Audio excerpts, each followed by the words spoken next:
Welcome to City on a Hill Gaming, a 5th edition Dungeons & Dragons actual play podcast. Let's meet our players. Hi, I'm Grant, and I'm playing Trather Wimlin, a human fighter. Hi, I'm Jenny, and I'm going to be playing John Abermere, a Crimson-born human. Peter, Bertrand Greystone, Dwarven Forge Cleric. William R. Aarakocro Magi. Daniel, I am playing Vatten. I am a half-elf ranger. Hi, my name is Ben, and I am Twig, or Shem. I am a rogue bard and a Goliath. We hope you enjoy our episode. You notice it has 9 individual pockets.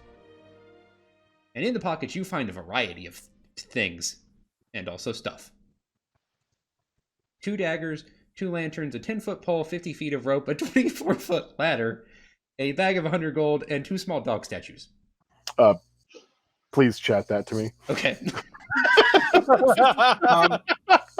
like the 2 small dog statues. That's a nice touch. Does anyone want a potion of fire breathing? Oh, what happens if I tie that to an arrow? I'll look very meaningfully at R. This would be good if somebody got a little too close to you since you don't like wearing armor. Valid suggestion. It'd be really interesting to see a bird breathing fire anyway. That's not nothing. Yeah, probably one of us should take the other one. I mean, we're kind of the close-in people. Why don't you take it? I've got plenty of other ways of making fire. Okay. I mean, it's a bonus action to breathe fire, so. Yeah. That's true.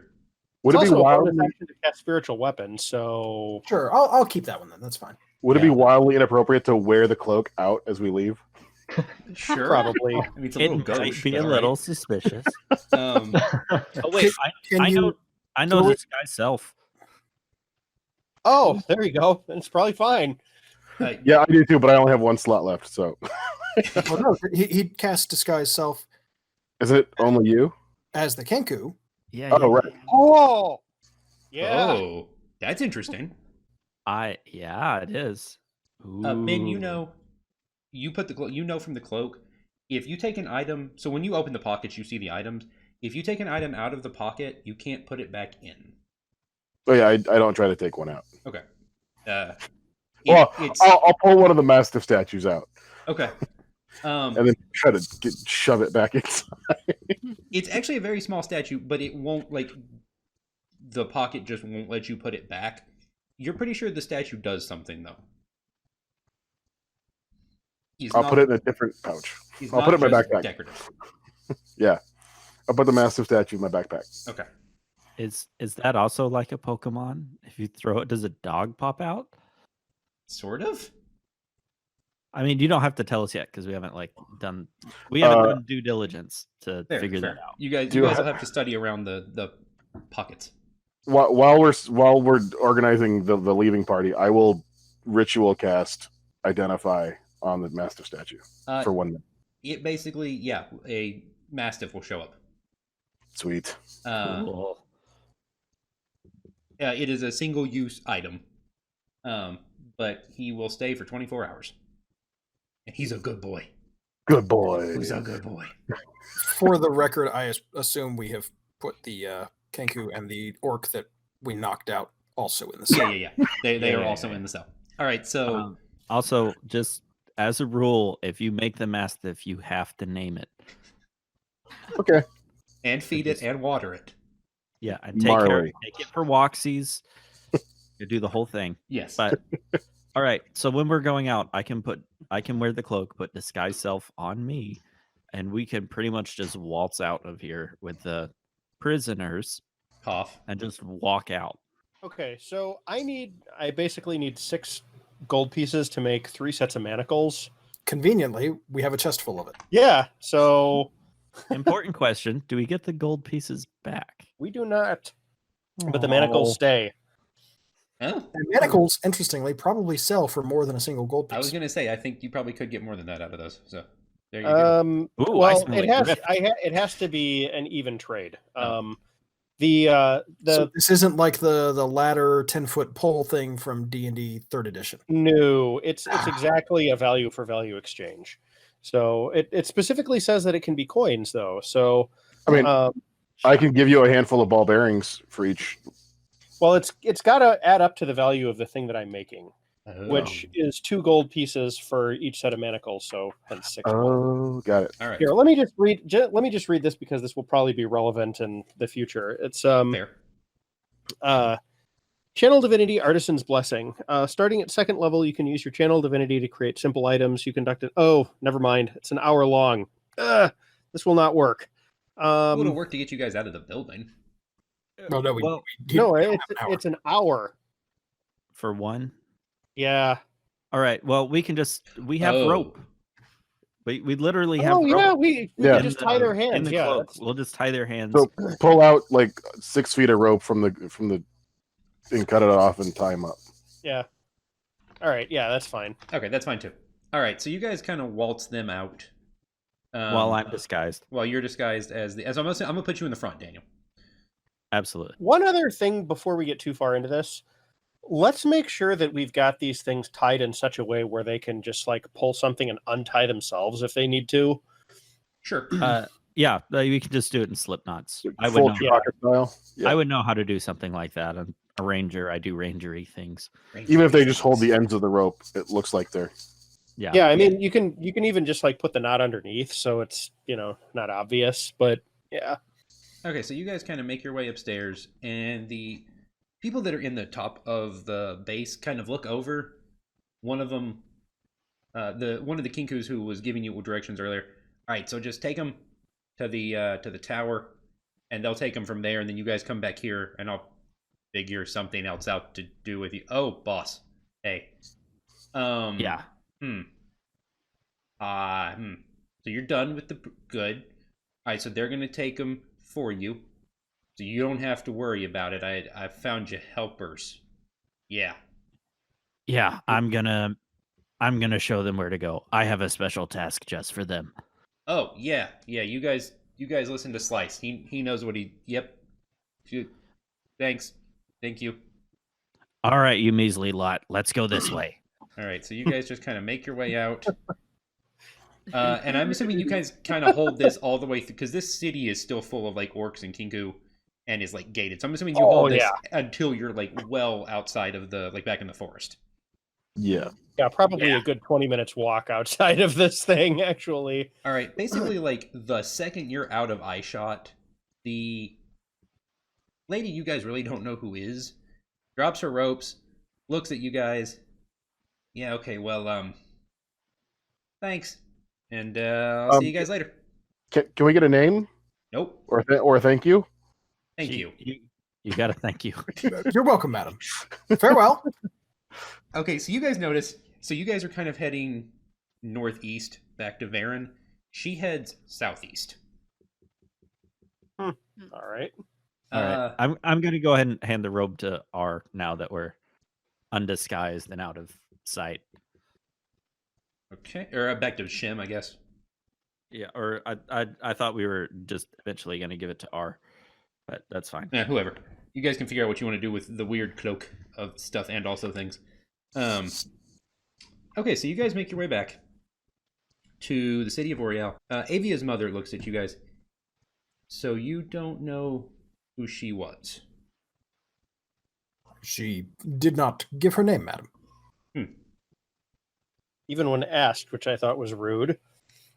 Well, I assume she came from his mother. Apparently not, since she said you.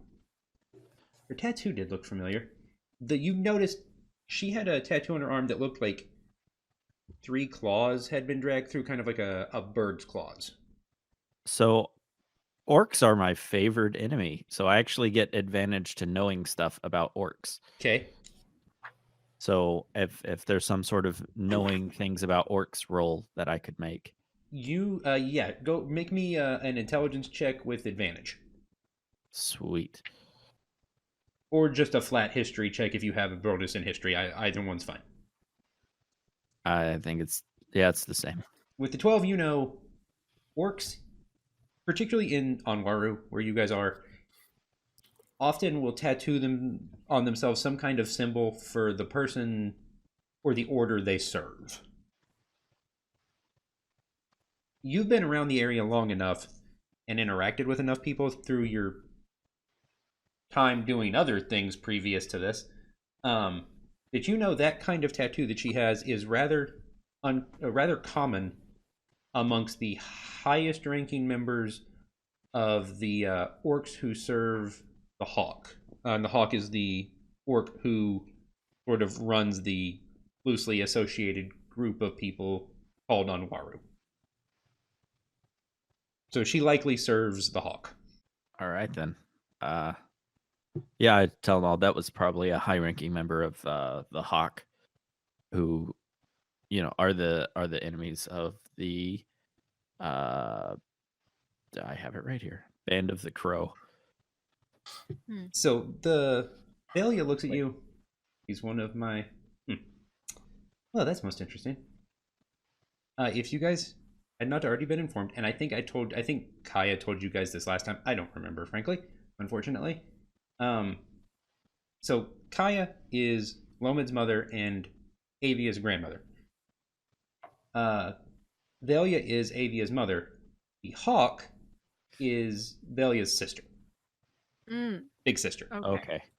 Yeah, I don't think that specific relationship was revealed. I but may we not knew have said that before. Yeah, we knew that there were the two factions, the Hawk and the Band of the Crow. So she tells I remembered that, so I think we did talk about it last time. Okay. So that means my sister sent her. Oh, very well. Much appreciated, I suppose. If we may, I would like to make haste back to where my child is. Absolutely.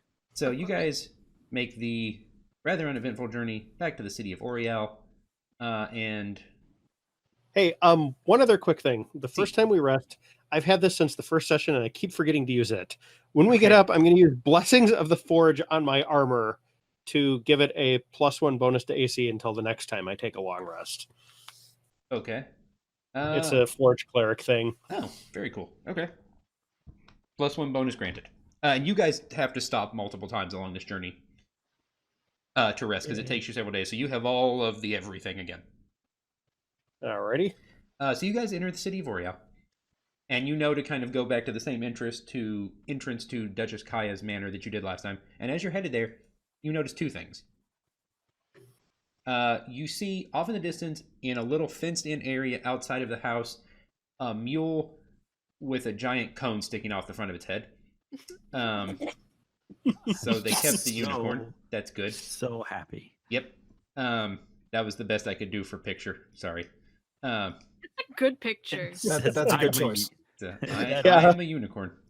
I'm a unicorn. I am a unicorn. And you also notice a familiar swirling crimsonish mist kind of follow you guys into town.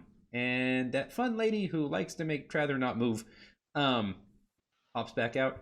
Oh, good. You found them. Excellent. No, you're fine, dear. You're fine. I didn't do it this time. Oh, well, I beg pardon, madam. I just assumed. Well, you brought them back safe. John's just gonna sort of step out here That was our job. between her and the group. Crimsonborn. Interesting. You as well? I am. Most curious. Well, you guys all seem to have this in hand. See you around. And she just kind of twists her hand again, and she disappears. John, make me an Arcana check. With Okay. advantage. Advantage to Arcana. Boop. 19. I like it. So Jenny, have a theory as to what that spell is. If that was what you were doing the Arcana check for. I can live with that. That's fine. You guys know it's some kind of teleportation thing. R figured that out last time. Yeah. What does you, Jenny, think? I, Jenny, think it is Misty Step. Okay. You think this is So I think she's nearby. You think that's very likely, actually. You're not sure if it's exactly something you're familiar with, but you think it's probably some kind of combination of sort of traditional magic and something Crimsonborn related. Okay. Some kind of fun fusion fact, of the two. I really seriously considered taking Misty Step as my second level spell.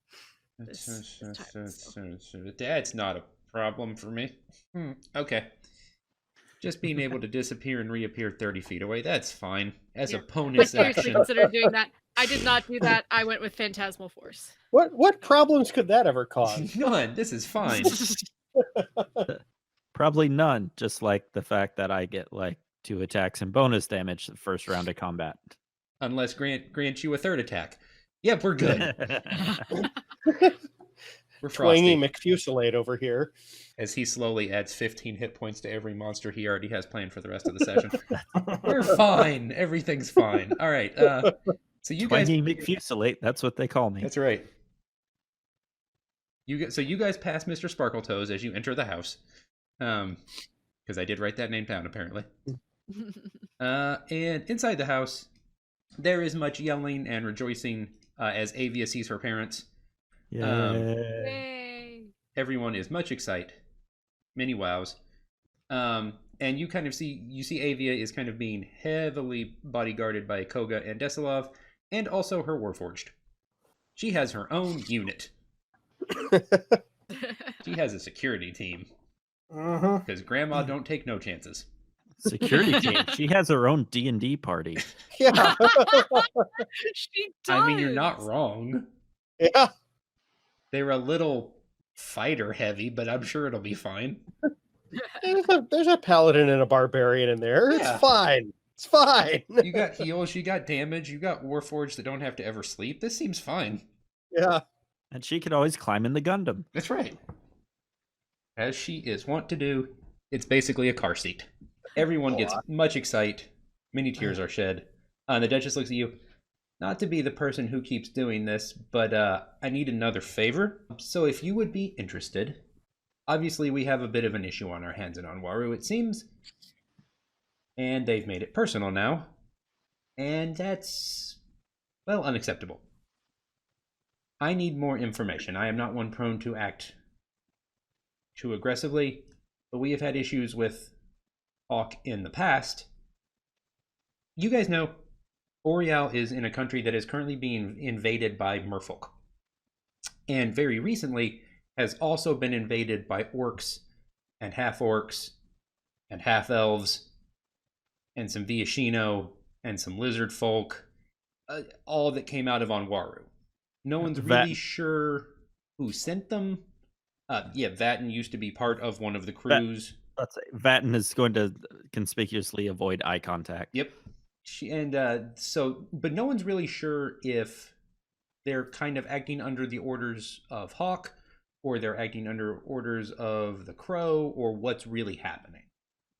They just kind of showed up and have been fighting alongside the merfolk.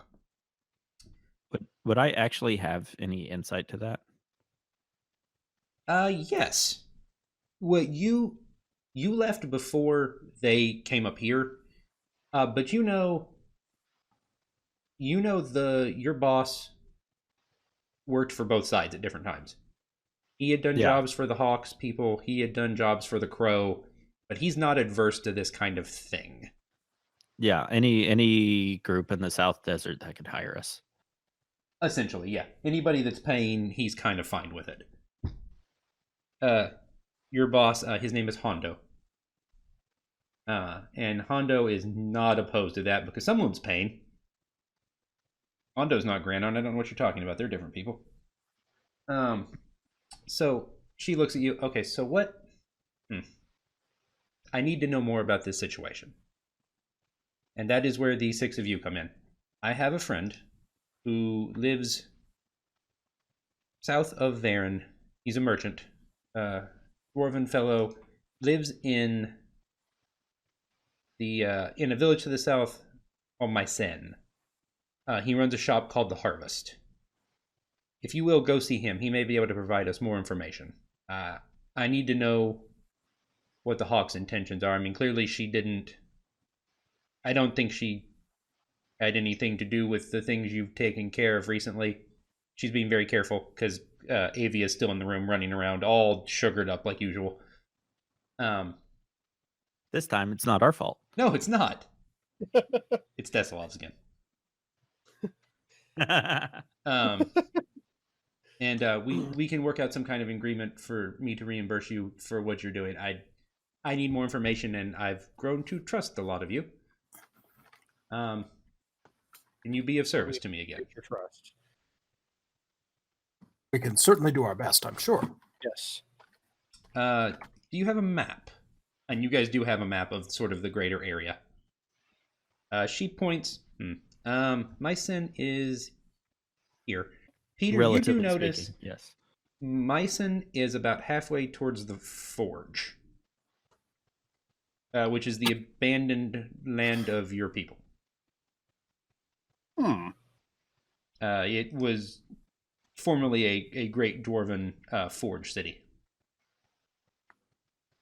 It's sort of halfway towards the Forge of Terea. Yeah, I will gladly reimburse you guys. She tosses you a bag of gold that's more than enough to accommodate your travel expenses. Did she throw it at John? Yeah, at John. Dexterity. Next save. Did you yell that out loud? Like she just throws it and you just go, Dexterity! Dex save. I got a 17. Yeah, you catch it nimbly, and it just kind of opens in your hands, and there's like 300 gold there. Okay. That's a really heavy bag.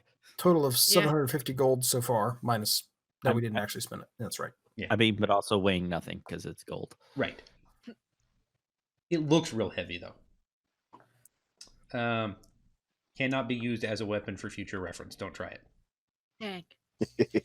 I have a warhammer. Why would I use a bag of gold? I've learned not to Improvised question the weapon. things you guys do. You're very inventive. For style. Says the guy who has 2,000 caltrops in a small bag for no reason. That's 125 gold apiece. So Yeah, if you guys want to split that up, go for it. So yeah, The if you 200 guys will, caltrops are for a very good reason. We just don't know what it is yet. I'm very excited to find out. Me too. So if you will, head down to Myson and find my friend Brennar. He will hopefully be of some help to you. So do you guys want to stay in town a day or two? Do you need to go to the shopping district? Would rather like to find a more fashionable cloak. I'd actually like to do some crafting with these wasp wings that I have from the first session. Right. Forgot about this. Pretty. I'm thinking I could probably make 2 helmet plumes out of these. Okay. I'll take one for myself. Trather, do you want the other one? it's an excellent question. I suppose I'd have to try it on. Tell you what, I'll make the first one. You can try it on, and if you like it, I'll make the second one for you. Marvelous. Thank you, Sir Priest. No problem. City on a hill, now with D&D sartorial perspectives. Fantastic. I like it. I would like one quick question. Sir Priest, is it possible that I could get you to embroider the family coat of arms on it? Ooh. I don't do embroidery, but I think they would take it if you took it to somebody who did. Ah, excellent. All right. I would also, since it turns out I don't have a use for 2 short swords, I would like to go to the blacksmith and maybe exchange those 2 short swords for, say, a long sword. Sure. He will charge you 5 gold. And take your short swords and give you a shiny, brand new longsword. Yay. Thank you. All right. You're welcome. There you go. Have a nice day. All right. Does anyone else have any shopping to do? Peter, if you want to make me a check for the crafting with advantage from being a forge cleric, you may do so. Or do some kind of... what would I even use here? I was going to say, or if you have like some kind of time process you want to do instead, that's also acceptable, where you just like take like 3 hours to do it. Yeah, I'm thinking it'll probably just be like, this is kind of like sort of smithing, but it's like there's no urgency here, so he'll just go as carefully as possible. He's got a limited amount of these things, so just he'll be real super careful about it and like draw everything out ahead of time and cut very carefully. And Okay. I mean, it has no mechanical effect, so Yeah. No, you're fine. So you take they your have time. cool-looking helmet plumes. You make 2. They look absolutely lovely, actually. And after a couple of days, you guys rest up, gather your new supplies, and head southeasterish. Excellent. How much did one of the best tailors in the city cost? And best embroiderers? Ooh. Okay, so to have the crest put on the plume. We'll And say. of course, to have the cloak properly fitted, and Oh, of course, absolutely, yes. and a certain outfit to go with it, because you can't just wear a cloak without matching clothes for the rest of it. Obviously. Mercy, no. Can't have that. So you find a shop. You go in. Oh, Master Wimlin, good to see you again, sir. Come in. How may I help you today, sir? I'll explain the very important situation. 24 hours, not a moment less, not a moment more, sir, and you shall have everything you have asked. Marvelous.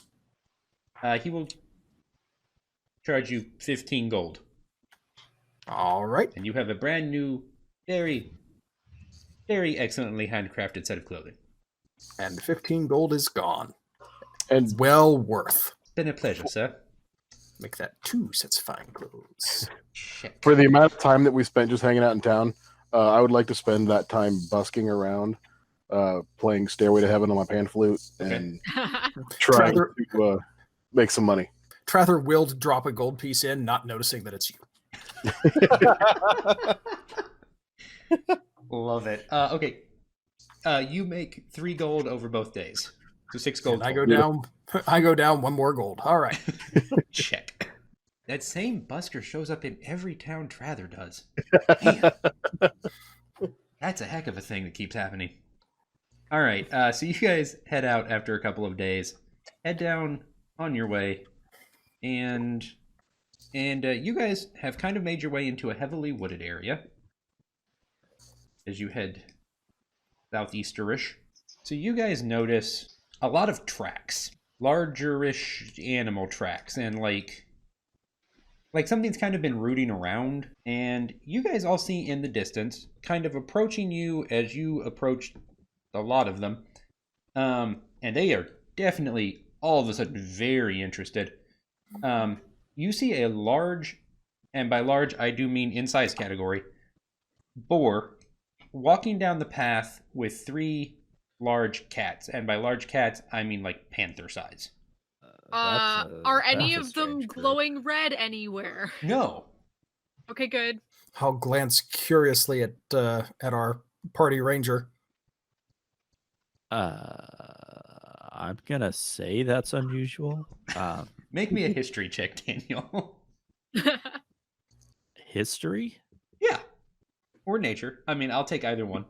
Anyone can make either. Okay, I'm gonna do nature because that We're going to go from like a lore perspective. Yeah, That's there better. you go. All right. If anyone else wants to roll, go for it. Whoa, Peter. What? Bertrand is an educated dwarf. Yeah, he is. I mean, I'm desert folk, so I didn't And really grow then- up around here. R in theory shows up and shames all of you. And also Ben, if you want to roll, go for it. There it is. Yep, like I said. All right. Okay, so some of you guys know that large cats of this type, panthers, cougars, pumas, etc., are not uncommon in the woods around here. What is uncommon, and what Peter, you have specifically heard legends of, is A, a boar this size, and B, this boar specifically. Peter, you have heard tale of the great boar known as Dragonlord and his army of cats. The video that you had us watch before the session is now making sense. There you go. I'll put it in the show notes. I watched a YouTube video the other day about a small piglet that was raised indoors with cats, and when they tried to get it to live outside again, it wasn't interested. And the piglet's name is Dragonlord, and he is the king of the kitties. Oh my goodness. And he follows the cats around. He occasionally climbs all over the place like they do, and he's basically a cat now. Thus, I present to you Dragonlord and his army of kitties. Just, biggerish. Like Princess Mononoke style. Yeah. Can he be voiced by Keith David, please? Don't know who that is, but we'll say yes. Guy who voiced Anderson in the Mass Effect series. Oh, this guy. Also the Shadow Man in Princess and the Frog. Oh. Oh yeah. He got friends on the other side. Creepy villain. Anyway. That or just James Earl Jones, one or the other. Just because I love James Earl Jones. All right. I mean, you're a man of refinement and taste. Of course you love James Earl Jones. As you should. So they are very intently approaching you guys.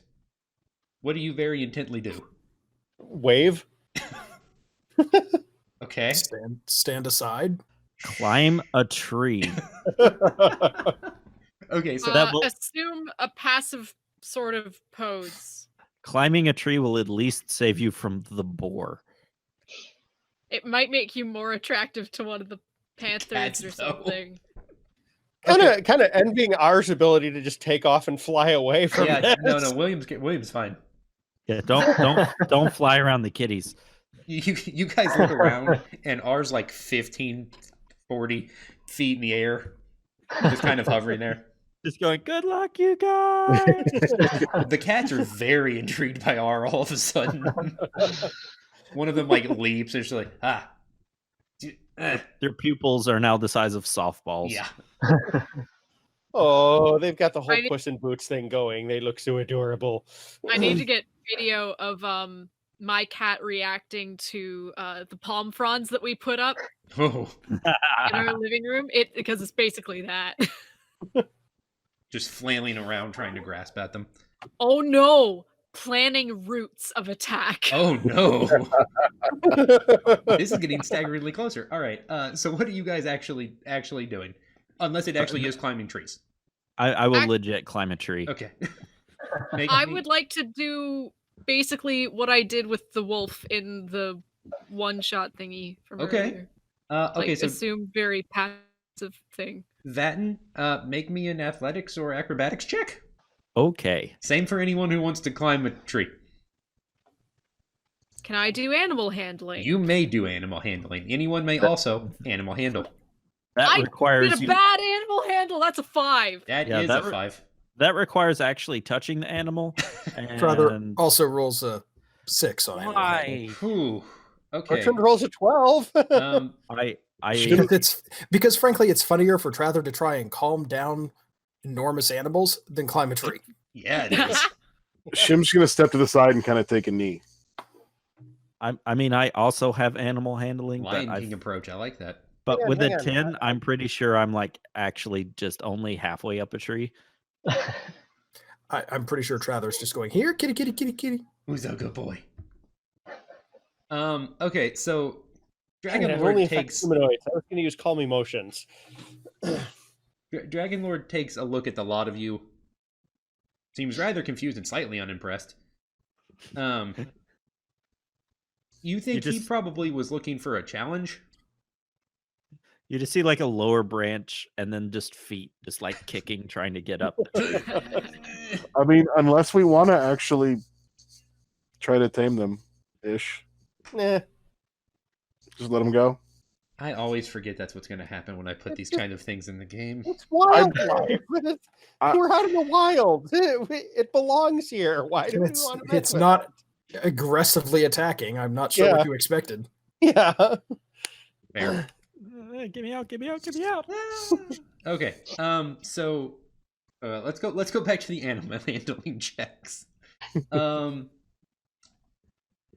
Trather is dangling a string with a small set of bells on the bottom of it. That's such a bad idea. Which is a shame because John's doing the same idea. thing. Peter, you get the sense, Peter and William, Bertrand and R both get the sense that if you guys back out of the way, they might just pass through. All right, it's worth a shot. Back out of the way.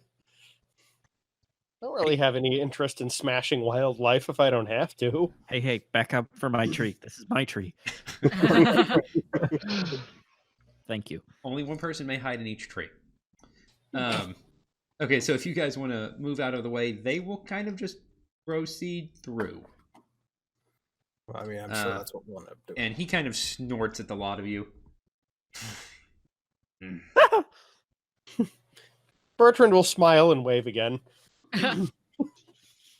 The black one that looks kind of like a jaguar makes one last real solid leap effort at getting to R, but is a good 20 feet short on the jump, and lands, looks a little disappointed, licks his wounds, and walks away. Oh, good. I don't think that tree was tall enough after all. It definitely probably wasn't. So they just kind of make their way out, and you guys make your way onto the city of Myson. And I'm going to be pulling branches out of my armor for like then the rest of the trip. So you're in kind of a large village, paved roads, nice houses, plentiful shops, kind of a wide variety of people just kind of mingling around. No one really takes notice of you guys. As you walk through the city, you see a sign for a shop that just says The Harvest. You name it, we'll find it. All right, there's our shop. And I'm assuming you guys go ahead and head in. Yeah. All right, so inside, has anyone played Stardew Valley? Yeah, of course. Okay. So it came out on mobile recently. I've been playing it on my phone. So Pierre's shop in Stardew Valley, where you kind of buy and sell all the grains and crops and stuff. Yeah. And you can buy like seeds and exotic berries and the like. That's essentially what you walked into. Grains and vegetables, seeds, exotic plants. Jenny, John sees one plant you know only grows in the Gray Desert. The one where the big dragon lives. Yeah. That can't be found anywhere else. A plant, you said? Yes. What kind of plant? Not like it's a... Is it a succulent? Probably? Yes. I, Jenny, have just recently started a succulent garden. I'm very excited about this. There you go. Yeah, it's rather small, diminutive looking, green. Pinkish flowers. Hang on. I've got the perfect one. Okay. I just got one of these. It's called Gollum. Sure. I'm not joking. That's the actual name of the plant. It's the actual name of the plant. It's Crassula ovata Gollum. Oh, that's just precious. That is a cute little plant. Adorable. Yeah, they get big. They get to be like 3 feet tall. What? Okay, well, also going in the show notes, I guess. All right, so you guys come in and you see all of these kind of plants and different things, and you see 3 workers, 3 people behind the counter. There's a dwarven gentleman. Over next to that plant, actually, Jenny, a warforged gentleman, but with not like the warforged you saw guarding Avia. This one has like tree branches growing out of him. There's a bird nesting in one of them, and he seems to be caring for the plants. And then over on the other side of the shop, kind of counting some stuff near a staircase, you see another Aarakocra. And William, you are actually recognizes her. Of course. You guys are actually from you think you remember her from the town you grew up in, which is far from where you are currently. And she just kind of looks up at you. Oh. Well, hello. Bernard, we have guests, I suppose? Well then, come in. What can I do for you? What can we provide for you today? Quick, someone with a charisma score. Me. Me.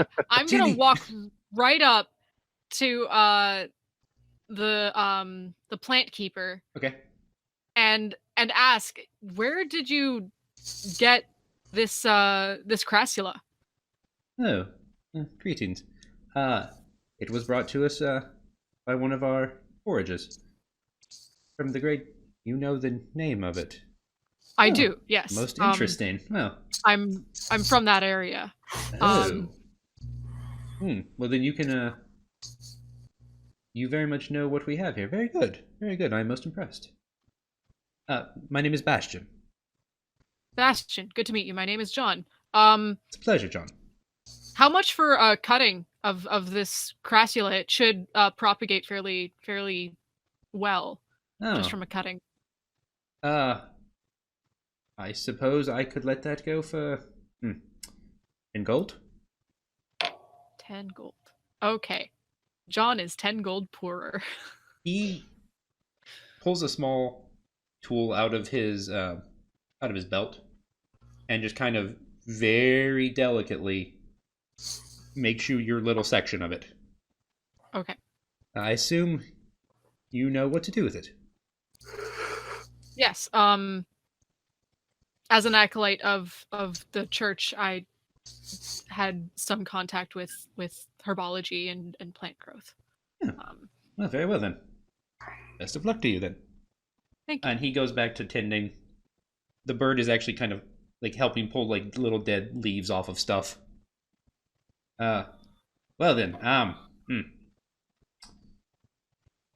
Other than that, what can we do for you here today? You're an interesting looking lot, aren't you? Go ahead. We're looking for information, I believe. Not my usual fare, but all right. I'll see what we can do. Like I'm kind of like glancing around the group at the same time. The kind of the climate of the orcs and the, am I right? Climate of the orcs and the other races that have kind of moved in. Yes, In the we were recent time. specifically asked by the Duchess of Oriel to seek out a fellow named Brenner. Yeah. Well then, welcome. You have come to the right place. That, however, is not a discussion for this part of my store. What we will do, we will adjourn upstairs, and we will talk of many interesting things. Kaya. Well then, Saley. And he kind of motions to the Aarakocra woman. If you will, go pick up slightly more food than usual, as we have guests now. And, we shall have a most enlightening conversation this evening, I suspect. Trather will hand her another 3 gold for wine. She just kind of nods and makes her way out. And 3 gold. How much wine are they getting? Well, there is It's 9 not the people quantity, it's the quality. Trather's a nobleman, remember? now. Fair And, enough. Also, my goal is to spend all of my earnings on things that are utterly useless in a normal D&D game. Yeah. Also, Vatten, not a nobleman, just assumes 3 gold worth of wine means like a tub. I'm clearly going to have to come up with some more interesting shops. All right. Challenge accepted. Do they have stamps? You could do stamp collecting. Ooh. Oh, We don't need to go Medieval there. philately. I used to collect stamps when I was a kid. Trather becomes a Gwent player. Oh, no. That's Would that dangerous. essentially be like sealing wax? no, Trather's suddenly playing Legacy. Oh. Vintage. Full play sets. So he motions you guys upstairs, and he leads you guys upstairs to the 2nd floor of the building. Welcome. Well, have a seat. We will have dinner and what promises to be a most interesting evening of conversation. And you guys actually, I love it. You guys actually put your minis at the table. Perfect. I love you guys. All right. This seems like a good place to stop for the evening. We have been sitting on a hill gaming. This is our 5th edition Dungeons & Dragons actual play podcast. Because I actually just did not introduce this at the beginning at all. That's okay. Hi.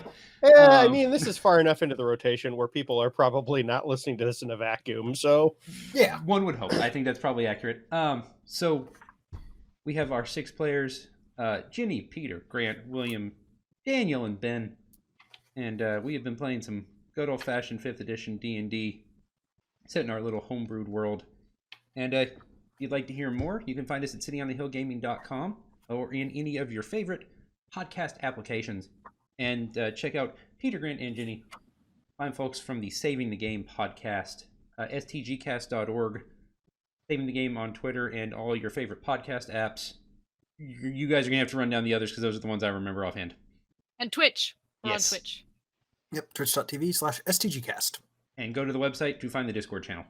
stgcast.org. That's the one. Yep. Come Yeah. hang out with us Or, on the Discord if you like, channel. savingthegamepodcast.org. Both work. Also that thing. That's actually a good call.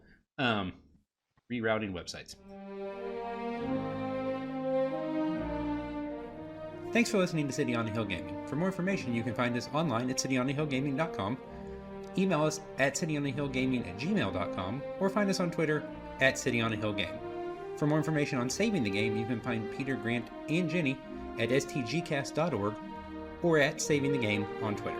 Thanks, and have a blessed day.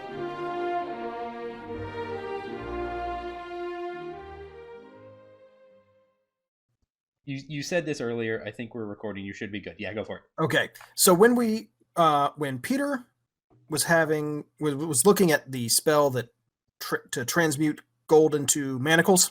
Yeah, that thing. We were looking to see can we sell the manacles for more than the gold is worth and start turning a profit out, right? Yeah. Yeah, put me in mind of class ability, but yeah. Put me in mind of one of my favorite D&D 3.5 3.0 exploits. Okay. So I'm looking at page 128 of my 3.5 Player's Handbook, all right? References. This is adventuring gear. And I want you to consider these two items and their costs. First, a ladder, 10 feet, which costs 5 copper pieces. Okay, sure. Second, pole, 10 foot, which costs 2 silver pieces. Okay. Oh no. You just cut the rungs off of it, and Somebody out there is making a living taking the rungs out of ladders and selling 2 poles for 4 silver pieces each. Instead of 3 copper, it costs to sell for the ladder. Wow. Okay, wait. So I mean, even if they've got to run a lathe and turn the sides down, it's totally worth it. Oh yeah. So if you sell it for 2 silver pieces, that means you made 20 copper, which means you can buy 6 more ladders. Well, remember, each one is each pole is 2 silver pieces, right? Oh, you're which means getting you 2. made 4 silver pieces. Right. So you're making 3.5 silvers in profit. Which means you're buying 13 ladders. Uh-huh. And then each ladder earns you 2 more, which makes you it'd be 7. 4. Oh. Well, There's somebody out there clear cutting forests to keep this person supplied. Yes. Because they're 3 copper. And so 40 5 copper. 5 copper. Oh, 5 copper. Okay. Yeah, okay, so it's just 7. It's 7 ladders that you buy with the 2 poles you make out of 1 ladder. Which means you make 14 more poles. Or 8, Which means yeah.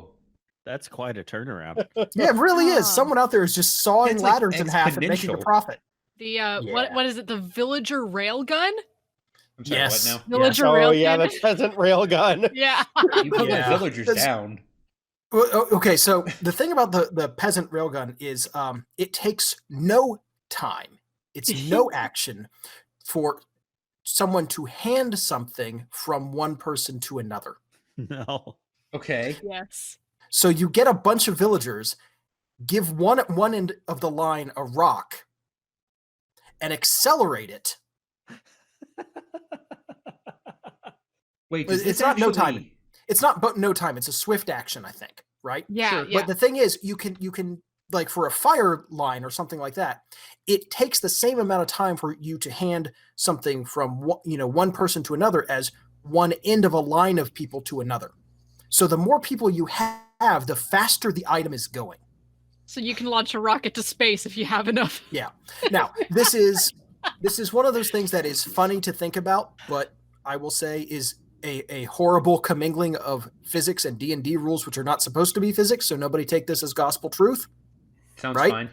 We're just But it's hilarious to think about, much like the gnomish water rocket, where you take a decanter of endless water and shrink it down and make it out of adamantium so that you have a water rocket. Oh yeah, I've seen that thing. Yeah. Yeah. I mean, you could get down to the physics, but I'm pretty sure that if you hand 1,000 villagers a javelin, somewhere along the line, there's going to be a sonic boom, and then the javelin burst into flame from friction. Yeah. And that's the problem. You start throwing other physics nonsense in there. It's like, well, but then it's an adamantine javelin. And it's like, yeah, all right, It fine. still makes a sonic boom, and It's then also too hot for the villagers to handle at some point. yeah, Yeah. Well, it's sort of like the find the temple bomb and things like that, which it just gets silly. Commingling rules and physics is nonsense. Although the find the temple bomb is a great deal of fun. I am very intrigued by all of this. Okay, so not in a way that you guys should try it. Intrigued. Oh, no, intrigued. This works in 5th edition. It's a perfect outgrowth of the fact that D&D 3.5 and 3.0 before it was very heavily built on feats and adding cool features in prestige classes and all this other stuff, right? And it was a very build your own character, level by level kind of system, which was really cool, and I loved it. It's a physics engine in a lot of ways, and it's a great deal of fun. It's one of the things I love about Pathfinder. Yeah, and of course, the thing is, with all the splat books that are out there, you can combine things in all sorts of weird and bizarre ways. So there's a paladin spell called Find the Temple, which has an area of effect, not a range, but an area of effect of like 1 mile per level or 10 miles per level. Okay? I think it's 10 miles.